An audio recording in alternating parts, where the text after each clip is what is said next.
हिमाचल प्रदेश में ज़्यादातर चर्चा जो है वो डिजास्टर को लेकर है और जिस तरीके की चर्चाएं डिजास्टर और उसके बाद हो रही हैं हिमाचल प्रदेश में, भारतीय जनता पार्टी के नेता जिस तरह के राहत को केंद्र की तरफ से दावे कर रहे हैं और जिस तरीके से झूठ बोलकर प्रदेश की सरकार को बदनाम करने का प्रयास कर रहे हैं, मैं समझता हूं कि एक त्रासदी और आपदा की घड़ी में बहुत दुर्भाग्यपूर्ण पहलू है। इस घड़ी में होना तो ये चाहिए था कि हम सब ये समझ कर के हम समाज के प्राणी हैं, सामाजिक प्राणी हैं, हम सब हिमाचली हैं और किसी के ऊपर भी अगर कोई आपदा आई है, किसी के ऊपर कोई दुख आया है, किसी के ऊपर कोई संकट आया है तो उसका निवारण करने के लिए हम सब एकजुटता से काम करते।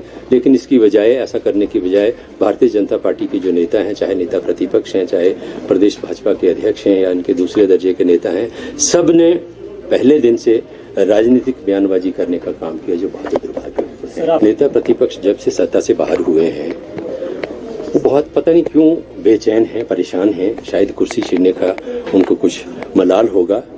जितना इस आपदा को लेकर झूठ जयराम ठाकुर ने बोला है वो अपने आप में एक, मैं समझता हूँ कि एक रिकॉर्ड है हिमाचल प्रदेश की राजनीति में। लगातार झूठ बोल रहे हैं। गडकरी जी हिमाचल प्रदेश आए, उन्होंने कहा मैं लेके आया इनको। मैं ये पूछना चाहता हूँ कि नितिन गडकरी परिवहन मंत्रालय के मंत्री हैं देश के, हिमाचल प्रदेश में डिजास्टर हुआ है, उनके विभाग से संबंधित जो संपत्ति है उसका नुकसान हुआ है, क्या उसको देखना उनकी जिम्मेदारी नहीं थी, उनका दायित्व नहीं था?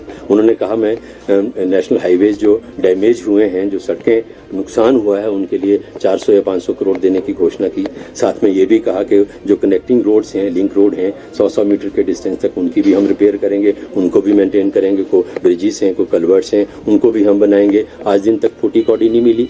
तो मेरा कहने का मतलब यह है कि पहले दिन से भारतीय जनता पार्टी के नेताओं ने एक श्रेय लेने की राजनीति हिमाचल प्रदेश के अंदर शुरू की कि ये जो आपदा आई है इसमें केंद्र ने बहुत मदद की, केंद्र ने बहुत सारा पैसा दे दिया। और भारतीय जनता पार्टी की समस्या ये है कि लोकसभा के चुनाव सिर पर हैं।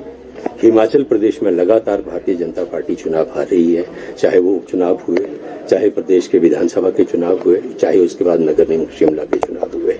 पूरी ताकत लगाने के बावजूद भारतीय जनता पार्टी इन चुनावों में पराजित हुई। लोकसभा के चुनाव आ रहे हैं, भारतीय जनता पार्टी के पास हिमाचल प्रदेश में इश्यूज नहीं है जिनको लेके भारतीय जनता पार्टी जनता के बीच जा सके। इसलिए भाजपा के नेता जो नॉन इश्यूज हैं उनको इशू बनाकर राजनीति करने की कोशिश कर रही है, लोगों को भ्रमित करने का प्रयास कर रही है। लेकिन हिमाचल प्रदेश के लोग, क्योंकि शिक्षित लोग हैं, अच्छी तरह से जान चुके हैं कि भाजपा लगातार हिमाचल प्रदेश के लोगों के साथ धोखा कर रही है। और मैं तो कहूंगा कि भारतीय जनता पार्टी कभी भी हिमाचल और हिमाचलियों की हितैषी नहीं रही है। कि देश के प्रधानमंत्री बहुत बार हिमाचल प्रदेश आए और हमेशा ये कहते हैं कि मैं तो हिमाचल का प्रभारी रहा हूँ, गली गली में घूमा, शहर शहर मैंने घूमा है, हिमाचल प्रदेश मेरा घर है। तो जब किसी के घर के ऊपर आपदा आती है, घर के ऊपर संकट आता है, तो प्रधानमंत्री के तौर पर तो वो देश के अभिभावक गार्डियन है, हमारे भी हैं।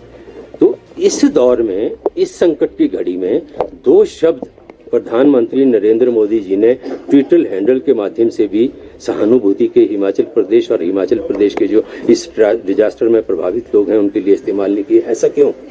मैं समझता हूं कि प्रधानमंत्री जी ने भी अपनी पूरी ताकत विधानसभा के चुनावों में भाजपा के जिताने के लिए झोंकी थी।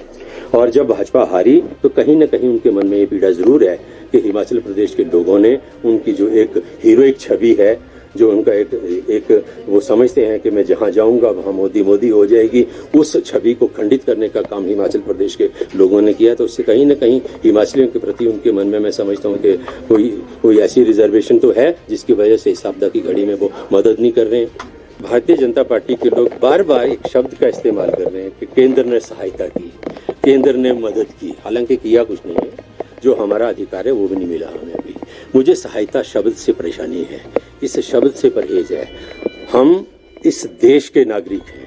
हिमाचल भारतीय गणतंत्र का एक राज्य है और हमारा जो संविधान है उस संविधान के मुताबिक देश के नागरिकों के प्रति, जिस प्रदेश के वो रहने वाले हैं उस प्रदेश की सरकार का भी और केंद्र की जो सरकार है उस सरकार का भी दायित्व है। मैं ये जानना चाहता हूं कि जब ये कहते हैं कि केंद्र ने सहायता की, तो क्या ये भूल जाते हैं कि हम इस भारतीय गणतंत्र का एक राज्य हैं, हम इस देश के नागरिक हैं और इस देश का जो अर्थव्यवस्था है, इस देश का जो अर्थव्यवस्था में जो कंट्रीब्यूशन है टैक्स कलेक्शन में, हिमाचल के लोगों का भी तो है। तो इस देश के जो कानून है, इस देश के जो खजाना है, उनके ऊपर क्या हिमाचल के लोगों का अधिकार नहीं है?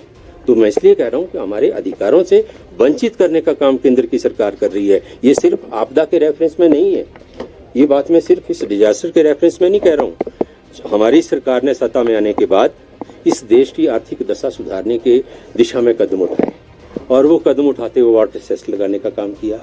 यही वाटर सेस उत्तराखंड की सरकार पहले से ले रही है, यही वाटर सेस सिक्किम की सरकार ले रही है, यही वाटर सेस जो है वो J&K की गवर्नमेंट भी ले रही है। जब हिमाचल सरकार ने वाटर सेस लगाया तो केंद्र की तरफ से चिट्ठियां आनी शुरू हो गई कि वाटर सेस आप नहीं लगा सकते। और जो हमारे SJVN है, इस तरह के जो पावर प्रोजेक्ट्स लगाने वाली कंपनीज हैं, उनको प्रवोक किया गया कि वो वाटर सेस ना दें। तो एक तरफ आप प्रदेश को आर्थिक तौर पर स्वावलंबी बनाने का जो काम प्रदेश की सरकार करने जा रही है उसको नहीं करने दे रहे, उसमें भी आप अपने जो केंद्र सरकार की, मैं कहूंगा, मुझे ऐसे शब्द पता नहीं कहने चाहिए कि नहीं, लेकिन मैं क्योंकि व्यथित हूं इसलिए मैं कहूंगा कि एक तरह की दादागिरी हिमाचल प्रदेश के खिलाफ जो है वो केंद्रीय सत्ता जो है वो कर रही है। तो हमें तो हर तरीके से जो है वो केंद्र एक तरह से प्रताड़ित करने का काम कर रहा है और आर्थिक षड्यंत्र, आर्थिक तौर पर प्रदेश को कमजोर करने का षड्यंत्र जो है वो केंद्र की भारतीय जनता पार्टी की सरकार हिमाचल प्रदेश के खिलाफ रच रही है।